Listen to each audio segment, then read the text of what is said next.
Pessoal, vamos dar sequência então ao nosso curso, né, de Química Inorgânica, Química Inorgânica A, para ser mais preciso. A gente está falando um tema aqui que é a teoria de ligações químicas, né, aplicadas aos compostos de coordenação.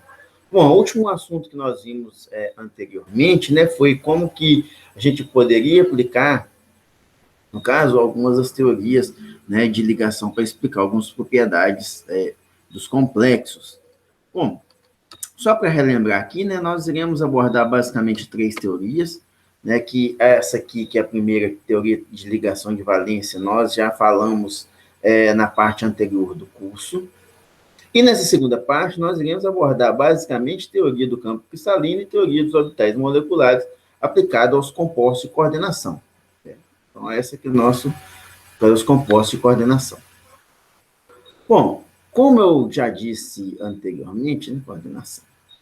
Como eu já disse em alguns momentos, né, faz-se necessário tentar entender como que ocorre a ligação entre metal ligante, justamente pelo fato de nos permitir, de certa forma, né, entender as propriedades dos compostos de coordenação, como, por exemplo, propriedades magnéticas, propriedades ópticas, propriedades com relação a espectroscópicas, né, que diz respeito à coloração dos compostos. E como vocês podem ver aqui, né, existem várias teorias, né, e dentre elas aqui eu coloquei as três principais.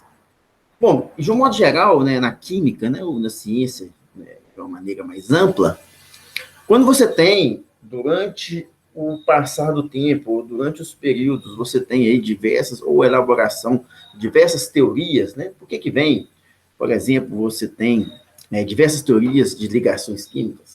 Porque vocês têm, por exemplo, diversas teorias ácidos e bases, várias teorias atômicas, né? Teoria de Bohr, Thomson, Rutherford, por aí vai, né? Vocês já viram isso lá em Química Geral. Mas, como curiosidade, por que na ciência você tem aí uma gama de teorias, né? E, ao passar dos períodos de tempo, foram se aprimorando de certa forma? Boa noite, professor. Boa noite aqui, eu já estou gravando aqui já.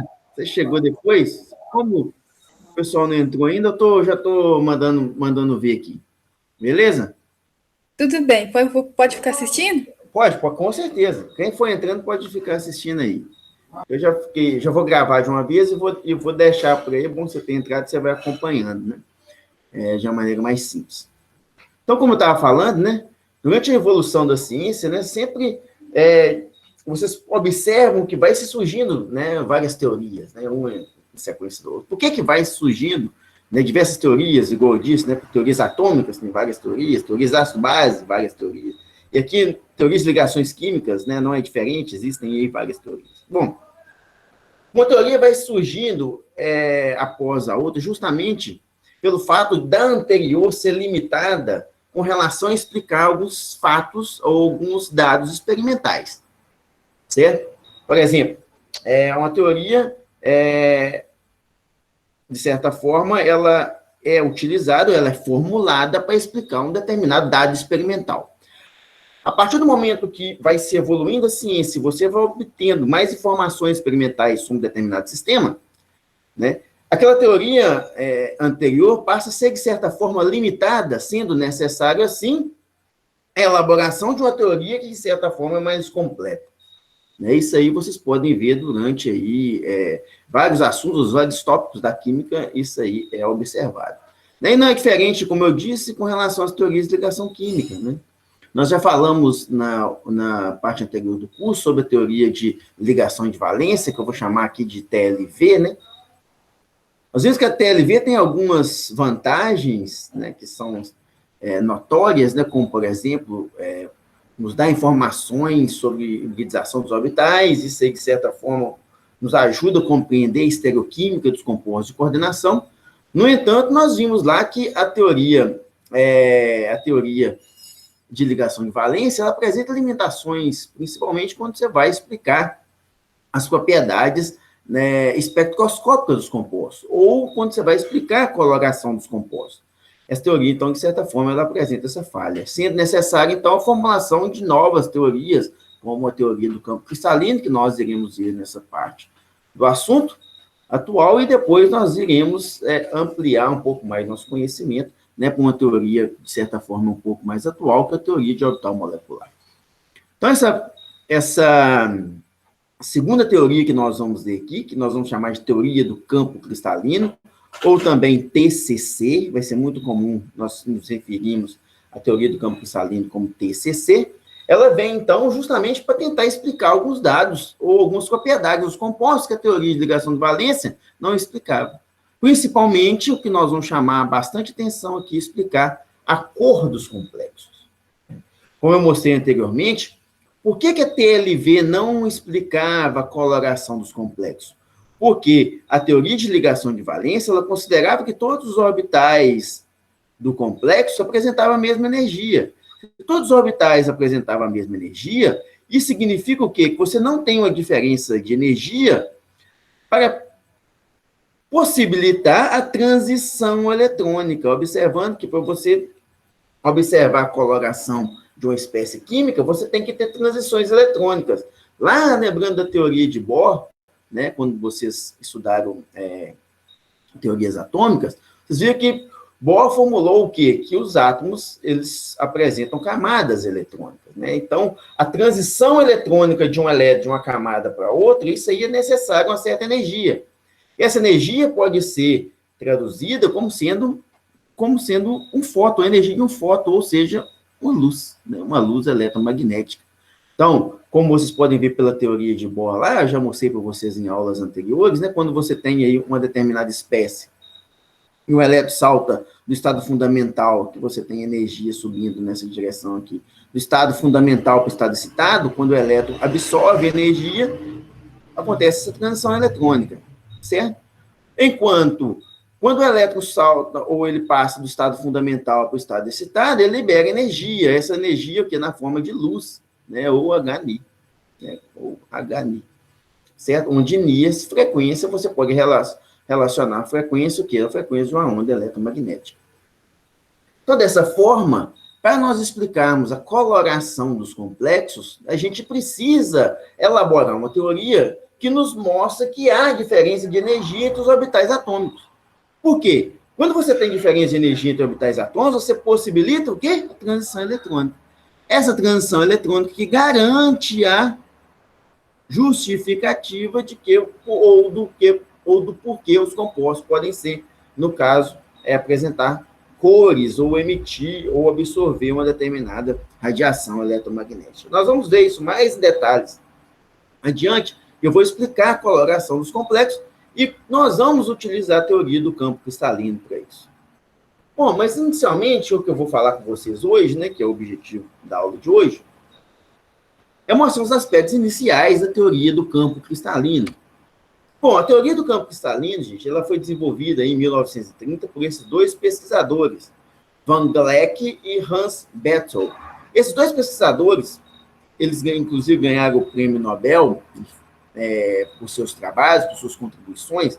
Eles estudaram inicialmente essa teoria, ou a teoria do campo cristalino, ou a TCC, aplicado a sais inorgânicos, como, por exemplo, NaCl, outros tipos de sais mais simples, onde eles observaram que no arranjo cristalino, por isso que chama a teoria do campo cristalino, no arranjo cristalino, os átomos, ou os cátions, estão rodeados de ânions. Vocês devem lembrar lá de química geral, quando vocês viram lá ligações iônicas, vocês viram que o sódio está rodeado por quê? 6 íons cloretos.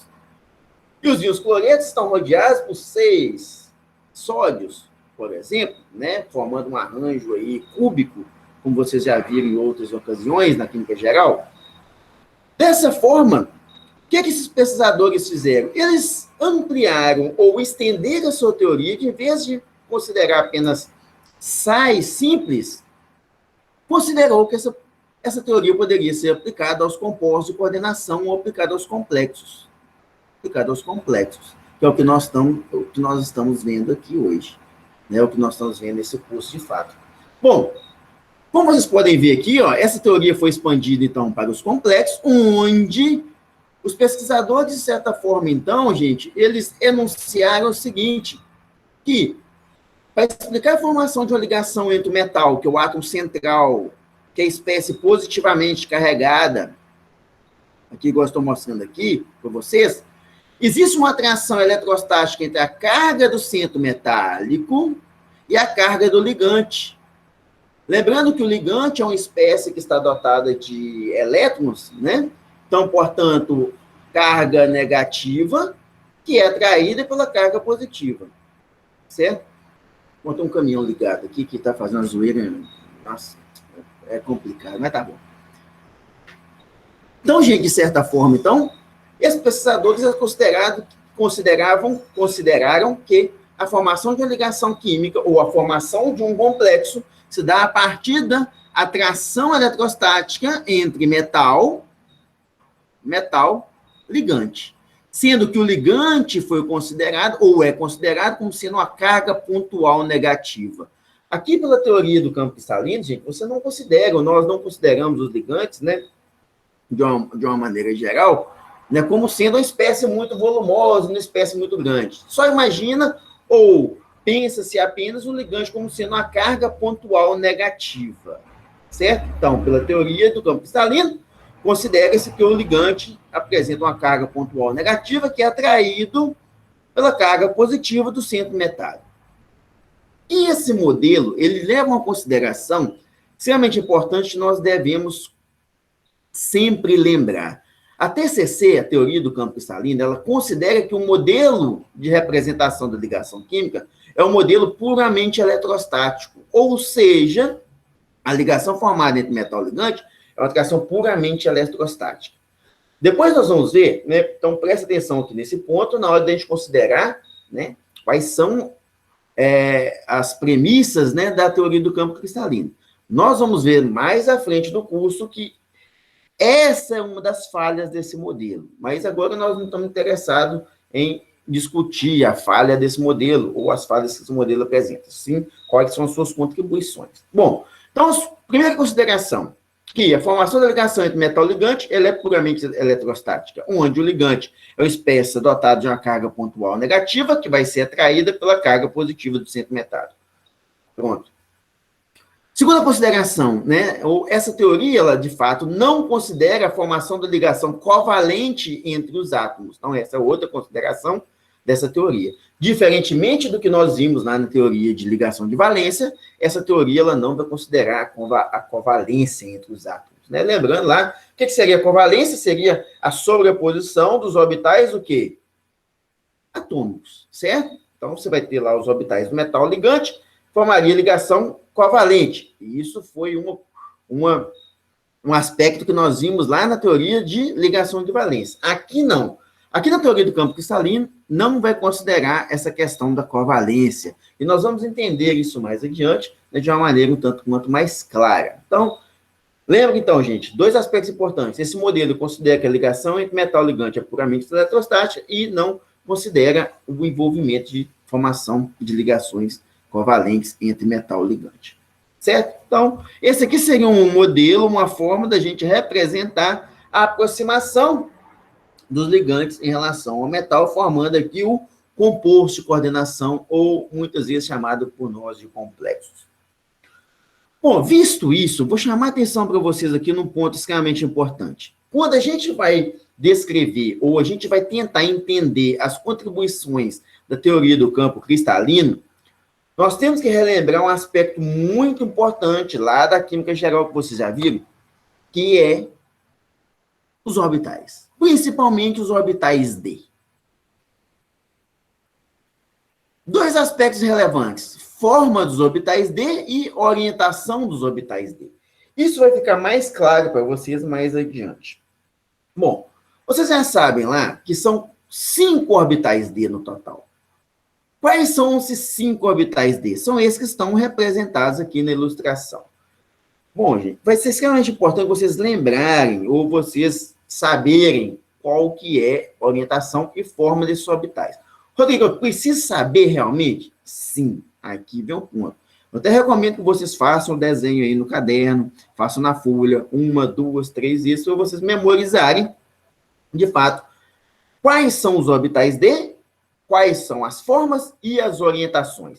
Quando eu falo em forma, é muito fácil vocês entenderem. Primeiramente, quando eu falo de forma, vocês vão ver que, basicamente, você vai ter 4 orbitais que apresentam o quê? 4 lóbulos. Olha só. 1, 2, 3, 4 lóbulos. Isso é fácil de entender. E um dos orbitais, ele é diferente que esse aqui, que ele apresenta 2 lóbulos e esse anel aqui que nós chamamos de toroide, né? Que é um sólido, né? Que é chamado de toroide, que tem esse aspecto aqui, né? Não vou falar que é uma rosquinha, não, né? Parece uma rosquinha, mas o termo técnico não seria esse, não. O termo técnico seria um toroide. Bom, vamos tentar, então, desmiuçar esses 5 orbitais dele. Vamos lá. Primeira coisa, o mais simples deles é esse diferente aqui, que apresenta um lóbulo apenas, 2 lóbulos, né? Em vez de 4, 2 lóbulos e um toroide. Esses orbitais, então, essa aqui é a forma desses orbitais, né? Vista a forma, então, você viu, então, essa aqui tem a forma diferente, e esses 4 aqui têm as formas iguais. Ótimo, formas, com relação à forma, vocês já estão familiarizados. Agora, vamos ver em relação à orientação. Quando eu me refiro à orientação, eu estou me referindo em relação às coordenadas cartesianas, x, y e z, como eu posso representar aqui, x, y e z, são as coordenadas cartesianas, né? X, y e z, sempre representando, obedecendo aí a regra da mão direita. Vocês devem ter visto isso lá no ensino médio, né, quando vocês estudaram física. Bom, então, obedecendo, quando eu falo de orientação dos orbitais, eu vou levar em consideração a orientação dos mesmos. E quando eu falo de orientação, eu vou pensar nas coordenadas cartesianas, gente. X, Y e Z. Vamos lá, vamos procurar entender aqui. O primeiro orbital que nós iremos ver aqui vai ser o DZ2, que é assim diferente. O DZ2 é um orbital que tem, então, 2 lóbulos, e esses lóbulos estão ao longo do eixo Z. Então, é muito fácil da gente entender. Então, o DZ2 é aqui diferente, e os lóbulos estão sobre o eixo Z. Enquanto esse toroide, ele está nessa direção aqui, que, de certa forma, toca no eixo X e no eixo Y, ou seja, está contido no eixo X e no eixo Y. Certo? Ou seja, esse toroide está perpendicular ao eixo Z. Então, o DZ2, gente, lembrando novamente, é aquele orbital D que tem os lóbulos, ou os 2 lóbulos sobre o eixo Z. Beleza? Fácil de lembrar. Outro orbital extremamente importante, nós temos que relembrar a forma dele, que é o dx2 menos y2, a forma e a orientação. Bom, como eu disse, então, fora o DZ2, os outros têm 4 lóbulos. Certo? Bom, o dx2 menos y2, que é esse aqui, tem 4 lóbulos, e esses lóbulos estão sobre as coordenadas x e y, ou eles passam ao longo das coordenadas x e y. Isso que está representado dessa maneira, mas vamos supor que você representasse esse orbital, ou essas coordenadas x e y, dessa maneira aqui, ó. Você pode colocar aqui o x e o y, né, sendo x e o y. Como que você representaria o DZ2? Seria isso aqui, ó. Um lóbulo aqui, outro lóbulo aqui, um lóbulo aqui, outro lóbulo aqui. Claro que o desenho não ficou muito bom, mas esses lóbulos são iguais, ok? Então, esse aqui é o D, x2 menos y2. Certo? São as maneiras de você representar. Claro que aqui, do jeito que está essa ilustração, né, está mantendo a mesma disposição das coordenadas cartesianas. Mas claro que você, dependendo do jeito que você for desenhar, você pode alterar isso de acordo com o seu gosto. Certo? Então, isso aqui seria o orbital dx2 menos y2. Beleza? Bom, como vocês podem ver aqui, a cor, ou você tem aqui um na cor vermelha e outro na cor azul. A cor vermelha e cor azul, gente, nos diz respeito à paridade desse orbital. Eu já mostrei para vocês lá no comecinho do curso o que seria paridade do orbital. Paridade do orbital seria qual que seria o sinal da função de onda, né? O positivo ou negativo. Nós aqui, por convenção, podemos chamar, por exemplo, o azulzinho de positivo e o vermelhinho de negativo. Observa que positivo e negativo não é carga, mas sim o quê? Amplitude da função de onda. Se a função de onda tiver amplitude positiva, o sinal é de mais. Se a função de onda tiver amplitude negativa, você tem o sinal de menos. Então, isso aí é extremamente importante na hora de nós mostrarmos aí a formação da ligação química. Só pensando aqui, falando em função de onda, né? Se você pegar aqui uma onda estacionária, a onda estacionária tem aí um pico e um vale. Imagina que aqui essa parte está acima seja positiva e a de baixo é negativa. Isso vocês já viram lá em química geral, quando vocês estavam vendo sobre orbitais atômicos e as teorias lá do átomo moderno. Vocês viram esses aspectos aqui. Bom, então, visto então esses dois orbitais, observem uma característica dos mesmos. Esses orbitais, tanto DZ2 menos Y2, os lóbulos estão ao longo das coordenadas cartesianas. Esse aqui ao longo de Z e esse aqui ao longo de X e Y. Essa é uma característica extremamente importante desses orbitais. Depois nós vamos ver por quê. Bom, os outros três orbitais, né, são orbitais que também apresentam 4 lóbulos, e é muito fácil você conseguir identificar cada um deles. Vamos pegar aqui esse primeiro aqui, que é o DYZ. DYZ. Nós temos aqui as coordenadas cartesianas, X, Y e Z. O DYZ, gente, que é esse aqui que tem aqui o DYZ, você identifica aqui quais são os eixos Y e Z. Seria isso aqui, ó, Y, certo? E Z. O DYZ vai ser o orbital cujos lóbulos está entre Y e Z, como você está vendo aqui, ó. Certo? Então, entre Y e Z, se os lóbulos estiver entre Y e Z, você vai ter o orbital DYZ. Da mesma maneira, o orbital DXY, os lóbulos vai estar onde? Localizado entre as coordenadas X e Y, como está mostrando aqui, ó. Esse desenho, a disposição não está favorável, mas vocês podem ver aqui, ó, entre as coordenadas X e Y, você tem os lóbulos, os 4 lóbulos. Consequentemente, da mesma maneira, se você tiver aqui o DXZ vai ser o orbital cujos 4 lóbulos estão entre o quê? X e Z, como vocês estão vendo aqui, entre X e Z, entre X e Z, entre X e Z, entre X e Z. Muito fácil vocês observarem, certo? Não tem dificuldade nenhuma. Claro que do jeito que está o desenho aqui, gente, vocês podem ver o seguinte, né? A disposição espacial das coordenadas cartesianas, ela não muda, elas estão fixas. Mas para vocês facilitarem o desenho de vocês, vocês podem girá-las de acordo que é mais conveniente para vocês. Por exemplo, esse desenho, em vez de você representá-lo distorcido desse jeito, você poderia representar dessa maneira aqui, ó. Olha lá, ó.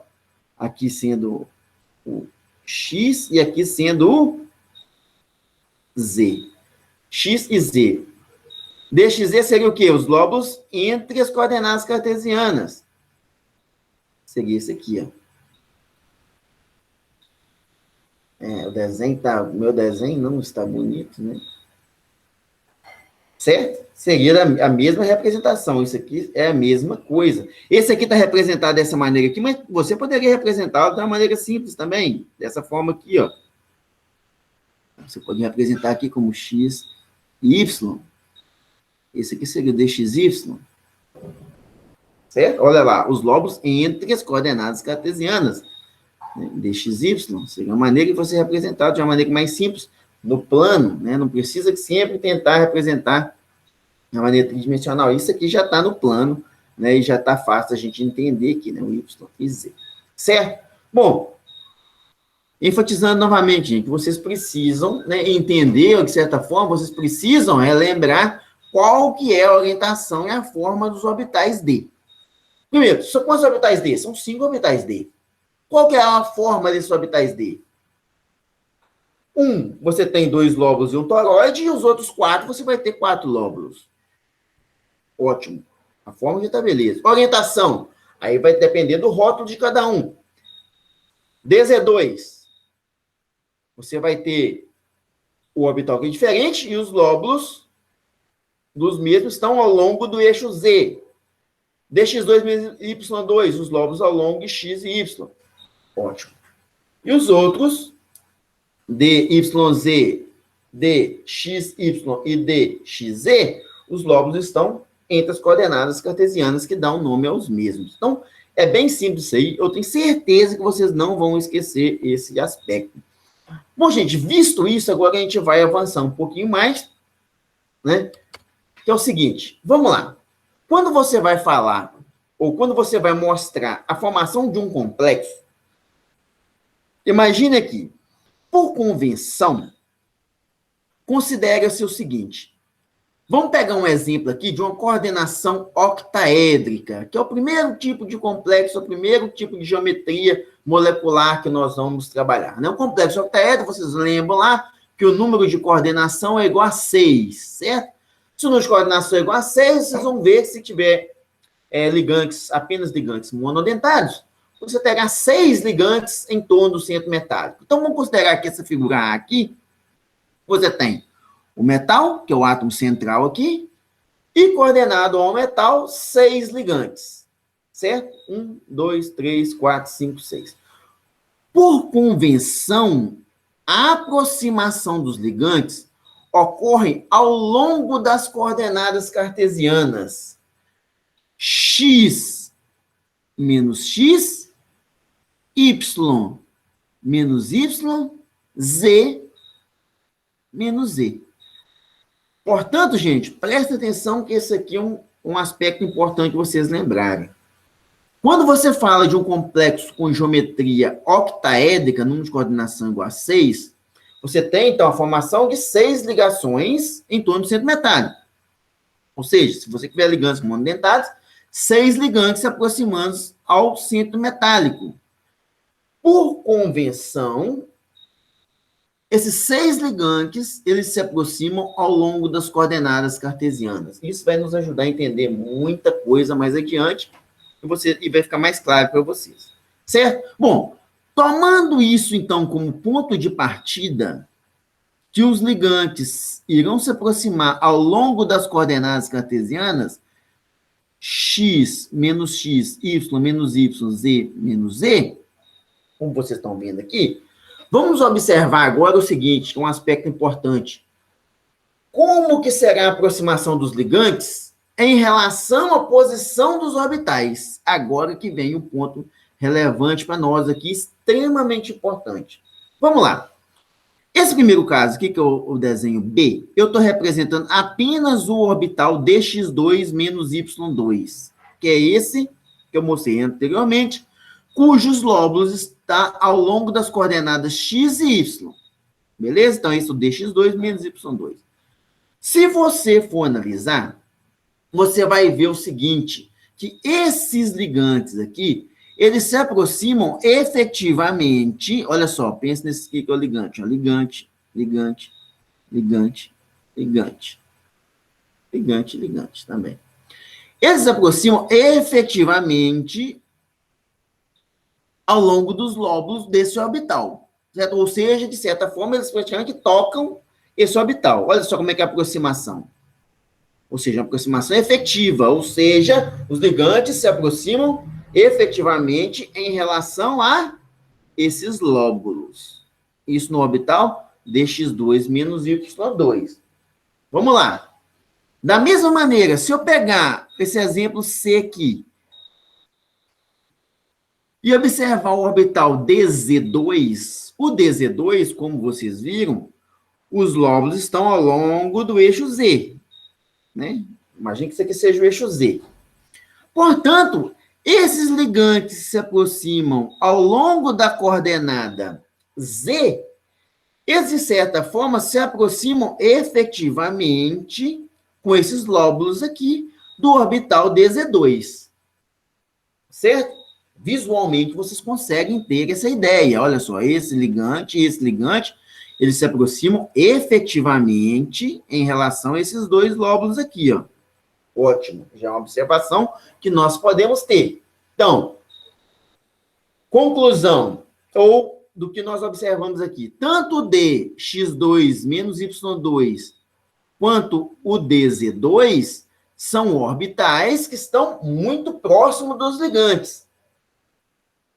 Por outro lado, se nós pegarmos esses conjuntos desses outros 3 orbitais, que é o DXY, DXZ e DYZ, nós podemos fazer a seguinte observação para todas essas 3 figuras aqui. Ó. Observe o seguinte, em nenhum dos casos, os ligantes se aproximam efetivamente em relação aos orbitais, a esses orbitais. Observe aqui que os ligantes se aproximam o quê? De lado.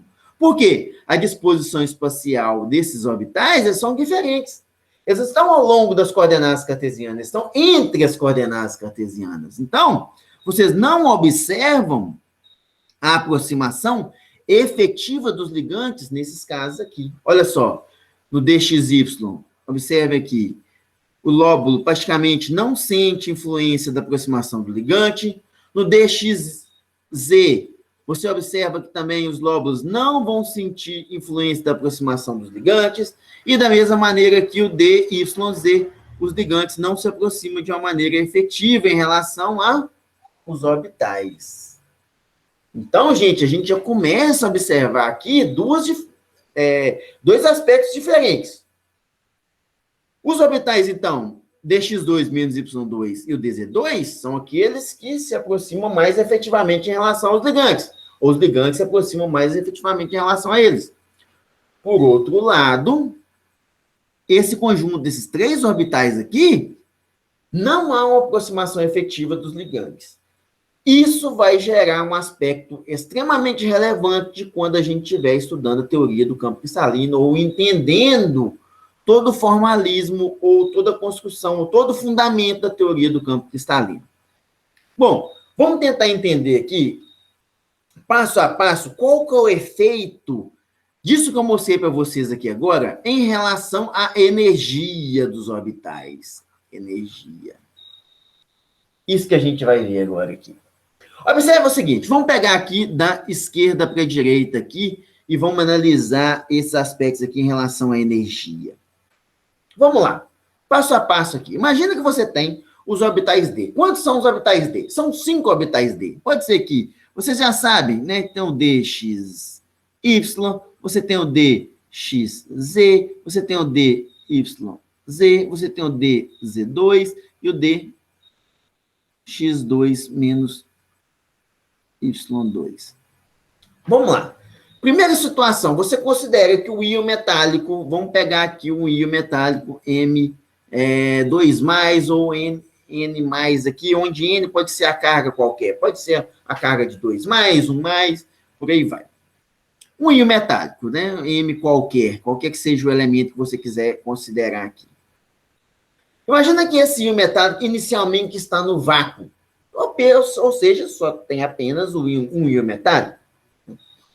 Se esse íon metálico estiver no vácuo, ou seja, o elemento ou esse íon estiver isolado lá, você vai observar que esse íon metálico não vai sofrer influência de nenhuma outra espécie, certo?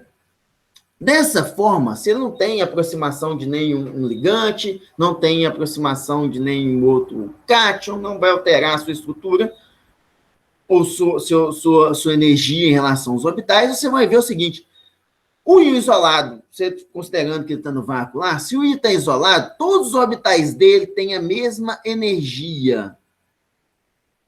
Se eles têm a mesma energia, nós vamos chamar que eles estão degenerados. Degenerados. Então, o que significa falar que estão degenerados?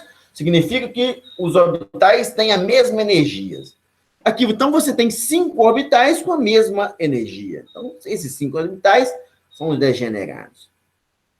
Está no vácuo. Imagine agora que você tem esse íon metálico, né?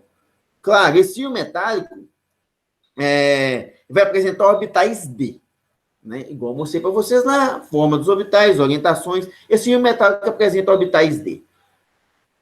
Esses orbitais D apresentam o quê? Elétrons, certo? Você vai ter elétrons ocupando os orbitais. Esse é um aspecto importante nós imaginarmos. Imagine que lá de um tanto quanto distante, ocorre a aproximação de ligantes, mas não ocorreu ainda a formação da ligação química, só ocorreu a aproximação de ligantes. Quando um ligante, uma carga pontual negativa, que seja, né, que nós estamos considerando ligante como uma carga pontual negativa, ocorreu a aproximação dos ligantes. Vamos lá. Os ligantes, então, são cargas negativas. O que vai acontecer entre carga negativa do ligante e elétrons dos orbitais? Eles vão se repelir, mesmo que ligeiramente. Se, então, ocorre a repulsão entre os elétrons do centro metálico com os elétrons da carga pontual negativa que está se aproximando, vai acontecer um aumento da energia desses orbitais. Por quê? Vai acontecer a repulsão entre elétrons dos orbitais com os elétrons dos ligantes se aproximando. Essa repulsão vai causar um aumento de energia. Então, por isso, nós representamos aqui como tendo um aumento de energia devido à aproximação de quê? De cargas ou de um campo esférico negativamente carregado, que é os ligantes se aproximando, em todas as direções. Então, por isso, a energia aumenta. Como ainda não aconteceu a formação da ligação química, esses orbitais eles ainda são degenerados. Ainda são degenerados. Ou seja, tem a mesma energia. São esses orbitais D aqui que eu já mostrei para vocês anteriormente. Aí, gente, chega um momento, aí agora que vem a questão toda aqui. Então, imagina que os ligantes se aproximaram, aumenta a energia, né, do íon metálico. Por que aumenta a energia? Devido à repulsão entre elétrons dos ligantes e elétrons orbitais do íon metálico. Ótimo, ainda não formou ligação química. Só que o que vai acontecendo? O metal tem carga positiva, né? Positivamente carregado. Se o metal tem carga positiva, ele vai atrair o quê? As cargas negativas dos ligantes, né? Por todas as direções. Devido ao quê? Atração eletrostática. Aí que vem a primeira consideração da teoria do campo cristalino. Então, devido à atração eletrostática entre metal ligante, ocorre a formação da ligação química. Aí vem essa situação aqui, eu vou mostrar como que está a energia dos orbitais após a formação da ligação química. Isso que eu vou mostrar para vocês agora. Vamos lá, então. Imagina que você tem uma situação que o complexo ele é octaédrico. Quantos ligantes irão se aproximar? 6 ligantes. Como eu mostrei no exemplo anterior para vocês. Bom, gente, o que acontece? Eu tenho um íon metálico de determinada energia, né? Que eu estou mostrando aqui para vocês nessa ilustração aqui. Ocorreu a formação da ligação química, que foi esse exemplo que eu mostrei para vocês aqui, ó. Vamos supor que ocorreu agora a formação da ligação química entre metal e ligante. Como eu mostrei nessa transparência aqui, você tem duas situações diferentes. Uma é aquela situação no qual os ligantes se aproximam diretamente,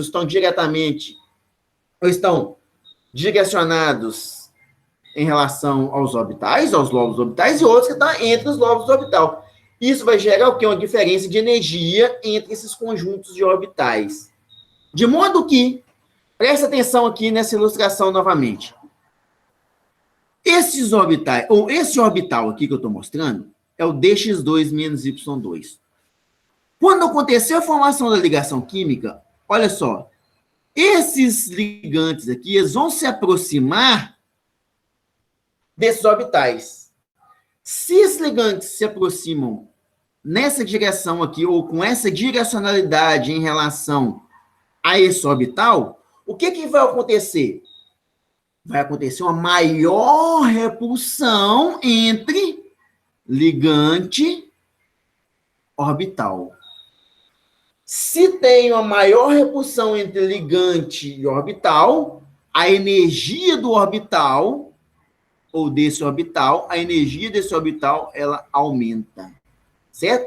O que aumenta? Repulsão entre elétron ligante, elétron orbital. Energia aumenta. Da mesma maneira, se você olhar esse esse orbital aqui, que é o DZ2, vocês também observam que a aproximação o quê? De ligantes ao longo dos lóbulos, né? Ou na direção desses lóbulos aqui. Isso vai causar também o quê? Um aumento da energia desse orbital. Dessa forma, olha só que interessante.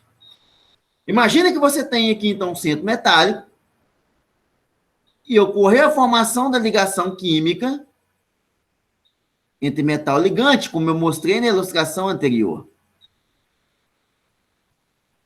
Ao acontecer a formação da ligação química, que eu vou mostrar através desse diagrama aqui, o que vocês observam? Que a energia de dois orbitais ela aumenta pelo fato desses orbitais estarem diretamente posicionados em relação aos ligantes, ou na mesma direção da coordenada cartesiana. Quais são eles? DZ2 e dx2 menos y2. Eles aumentam em energia. Então, por isso, ao acontecer a formação da ligação química, esses dois orbitais aumentam em relação às suas energias. Consequentemente, vocês observam o seguinte: os outros três orbitais, cujos lóbulos estão entre as coordenadas cartesianas, eles diminuem em energia. Por quê? Devido ao que nós chamamos de lei da conservação da energia. Se você for olhar aqui, ó, esses orbitais, então, eles aumentam em energia para estabelecer ou satisfazer a lei da conservação de energia. A energia desses dois orbitais aqui, esses três orbitais aqui, elas diminuem, formando aqui o que nós chamamos de baricentro. Então, aqui nós temos um baricentro. Vocês vão ver isso em alguns livros. Esse baricentro, então, você vai ver aqui, se somar a energia desses orbitais aqui, mais energia desses orbitais, você chega nessa energia aqui, que é a energia que você tinha aqui quando você não tinha ainda a formação do complexo. Né? Isso aqui, então, é justamente para satisfazer a lei da conservação de energias. De modo que você vai ter uma diferença de energia aqui entre esses dois conjuntos de orbitais. Essa diferença de energia nós chamamos de delta, ou delta-O, para quando nós temos geometrias octaédricas. Bom, gente, quando a gente divide, então, ou separa, ou o termo utilizado, ou que a gente faz esse desdobramento, ou essa quebra da degenerescência, esse desdobramento, ele ocorre, de fato, formando dois conjuntos de orbitais. O primeiro conjunto de orbitais são orbitais triplamente degenerados, ou seja, três orbitais com a mesma energia. Esses orbitais triplamente degenerados, eles recebem o símbolo de T2G. Então, T2G, triplamente degenerados. O T vem de triplamente degenerado. Enquanto esses dois outros orbitais aqui, que aumentam em energia, formam um conjunto de orbitais duplamente degenerados que recebe aqui o símbolo de EG, para compostos octaédricos. Então, dessa forma, quando você tem a formação de um composto, de um complexo octaédrico, a quebra da degenerescência dos orbitais, D, que passam agora a assumir energias diferentes, devido que a aproximação dos ligantes. Dessa maneira, você desdobra os orbitais em dois conjuntos. O primeiro conjunto, que é o de mais baixa energia, ou que é baixa energia porque não existe uma aproximação efetiva dos ligantes, é o que nós chamamos de conjunto de orbitais T2G, que é formado pelos orbitais DXZ, DXY e DYZ.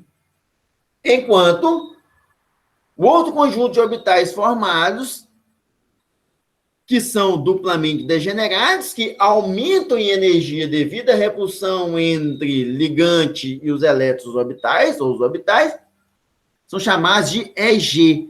Os EG são compostos de os orbitais dx2 menos y2 e dz2. e a diferença de energia entre o dx2, o T2G e EG, essa diferença de energia é chamada de delta, ou delta-O por complexos octaédricos. Lembrando que a cada elétron que você vai inserir no conjunto de orbitais T2G, vai diminuir a energia do sistema de menos 0,4 delta-O. Aqui tem um menos aqui, ó, porque está liberando energia, então o sinal aqui é de menos. Então, se você colocou aqui um elétron, vai contribuir de menos 0,4 delta-O, outro elétron, 2 vezes 0,4 delta-O, e por aí vai. 2 vezes, e por aí vai. Enquanto cada elétron que você coloca nos orbitais EG, vai desestabilizar o sistema. Por que desestabilizar? Porque você já tem uma energia mais alta, de 0,6 delta-O. Depois a gente vai trabalhar com isso especificamente, e nós vamos calcular ou determinar o que nós chamamos de energia de estabilização do campo cristalino, certo?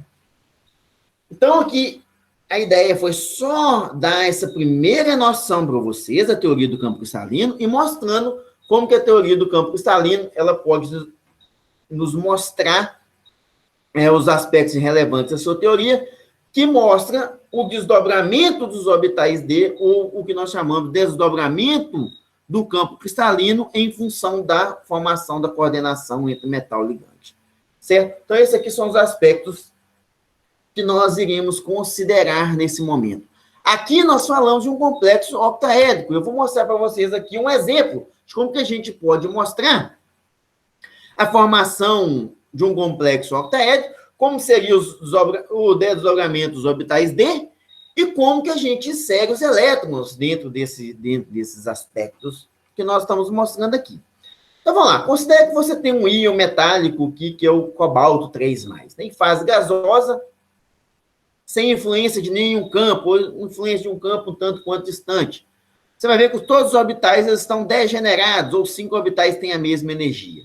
Bom, lembrando lá, se você tem o cobalto 3+, a configuração eletrônica é de uma espécie que é um D6, ou seja, 6 elétrons orbitais D. De certa forma, então você vai ter 1, 2, 3, 4, 5, 6 elétrons sendo colocado aqui, obedecendo a regra de Hund, princípio de exclusão de Pauli, que vocês já viram lá, quando vocês estudaram a configuração eletrônica dos elementos. Bom, vamos supor que agora, em torno desse centro metálico, a aproximação dos ligantes para formar o complexo, não é um complexo qualquer. Então, ocorreu a aproximação de um ligante qualquer, um ligante L, para formar esse complexo aqui de cobalto contendo 6 ligantes. Pode ser amônia, pode ser cloreto, pode ser fluoreto, qualquer que seja o ligante. Qualquer que vai ser esse ligante vai desdobrar o campo cristalino ou vai desdobrar os orbitais D nos dois conjuntos de orbitais, que são T2G e EG. O que a gente simplifica aqui, gente? Para não ficar toda hora escrevendo, o EG é DZ2 e DX2 menos Y2. A gente simplifica aqui, EG e T2G. Depois eu vou mostrar para vocês de onde saem esses termos, né? Esses símbolos aí que a gente utiliza, né? T2G e EG. E a diferença de energia entre o T2G e EG é o delta, no caso aqui, como é um complexo octaédrico, nós chamamos aqui de delta-O. Lembrando que cada elétron que você coloca aqui vai estabilizar o campo octaédrico de menos 0,4 de delta-O, enquanto cada elétron que você vai inserir aqui vai desestabilizar o campo de mais 0,6, né, de delta-O. Nós vamos falar disso mais adiante, eu vou mostrar para vocês um pouco mais sobre isso aí nas próximas aulas. Por enquanto, só tome isso aí como referência, mas a gente vai falar mais adiante com vocês. Bom, vamos lá. Esse complexo aqui, imagine que você tem um complexo e observou a formação ou o desdobramento do campo cristalino em T2G e EG, como está representado aqui. Como que você vai inserir os elétrons nesse conjunto de orbitais? Aí, gente, nós vamos colocar aqui, nesse caso, Uma situação onde você vai ter um complexo de spin baixo, depois eu vou mostrar para vocês o que seria spin baixo, spin alto na prática. Mas, normalmente, quando a gente for inserir os elétrons orbitais aqui, T2G e EG, nós vamos estabelecer ou nós vamos seguir o princípio de Aufbau, né, que diz, primeiro que você coloca elétrons orbitais de mais baixa energia, depois de mais alta energia, você deve seguir aí a regra de Hund e o princípio de exclusão de Pauli. Então, a gente vai seguir esse aspecto. Como seriam 6 elétrons, você colocaria, então, aqui 1, 2, 3, 4, 5, 6 elétrons, esses aqui emparelhados. Então, aqui está um exemplo genérico de um complexo que não tem nenhum elétron emparelhado. Se não tem nenhum elétron emparelhado, esse complexo ele é definido, né? Esse complexo genérico aqui que eu mostrei para vocês, ele está representado como sendo um complexo que é diamagnético, não tem elétrons emparelhados. E aqui eu já vou começar a chamar a atenção para vocês aqui de um aspecto relevante que nós iremos detalhar mais adiante, nós iremos explorar com mais calma mais adiante. Observe aqui, nesse complexo, há uma diferença de energia entre os orbitais T2G e EG. Essa diferença de energia aqui é um aspecto extremamente relevante para nós explicarmos o quê? A coloração dos complexos. Então, aqui a gente já vai começar a ter argumentos para explicar a coloração dos complexos. E mais adiante, a gente vai detalhar isso, a gente vai ter uma aula que a gente vai falar só disso aí, de coloração de complexos. O que eu tinha para mostrar para vocês isso, hoje, gente, é basicamente isso, só mostrando alguns aspectos aqui. Então, você pode ter, devido à influência de um campo octaedro externo, o desdobramento do campo cristalino, que nós chamamos, ou desdobramentos orbitais, que nós chamamos de desdobramento do campo cristalino, em 2 conjuntos de orbitais, né? Aqui está o T2G e os orbitais EG. Vocês já sabem quais são os orbitais que compõem esse conjunto T2G, e também vocês já sabem quais são os orbitais que compõem o conjunto EG, e a diferença de energia entre eles nós chamamos de delta. Ou alguns livros vocês vão ver falar de 10dQ, 10dQ, né? dQ, que é diferencial of quanta. Isso aqui, o 10dQ, utiliza-se normalmente mais quando vocês têm aí, quando vocês estão trabalhando na verdade, quem utiliza mais são os espectroscopistas, né? Os inorgânicos normalmente utilizam mais o delta. Certo? Mas só por curiosidade, vocês podem ver nos livros aí, 10dQ, não vai saber, o que é 10dQ? 10dQ é exatamente igual ao delta, que é o desdobramento do campo cristalino. Então, o que seria o delta? O delta é o desdobramento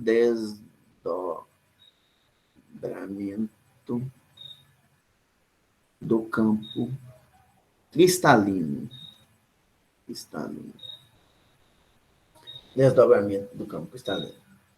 Onde quem trabalha com 10dQ, cada elétron inserido aqui nesse orbital conjunto T2G vai estabilizar de 4dQ, enquanto cada um colocado aqui desestabiliza de 6dQ. Nós vamos trabalhar depois com números aí, determinar o que nós chamamos de energia de estabilização do campo cristalino. Aí nós vamos dar mais importância a esse desdobramento aqui, ou esse valor, ou o valor de delta propriamente dito. Beleza? Cá, já coloquei mais adiante ali. Então, o que nós chamamos de desdobramento do campo cristalino. Eu não consigo apagar isso aqui, não, porque desconfigurou meu negócio aqui. Certo? Então, o delta é o que nós chamamos de desdobramento do campo cristalino. E esse desdobramento do campo cristalino, gente, nós vamos ver mais nas próximas aulas, né? Que ele vai depender de alguns fatores, né? Dependendo do tipo de metal ou do tipo de ligante, esse desdobramento pode ser maior ou pode ser menor. Isso vai estar diretamente relacionado com as propriedades dos compostos de coordenação. A gente vai estudar isso com bastante detalhe mais adiante. E só para informar para vocês, igual eu já indiquei aqui, ó, esses conjuntos orbitais triplamente degenerados, ou seja, 3 orbitais, ou T2G, enquanto os duplamente degenerados são rotulados como EG.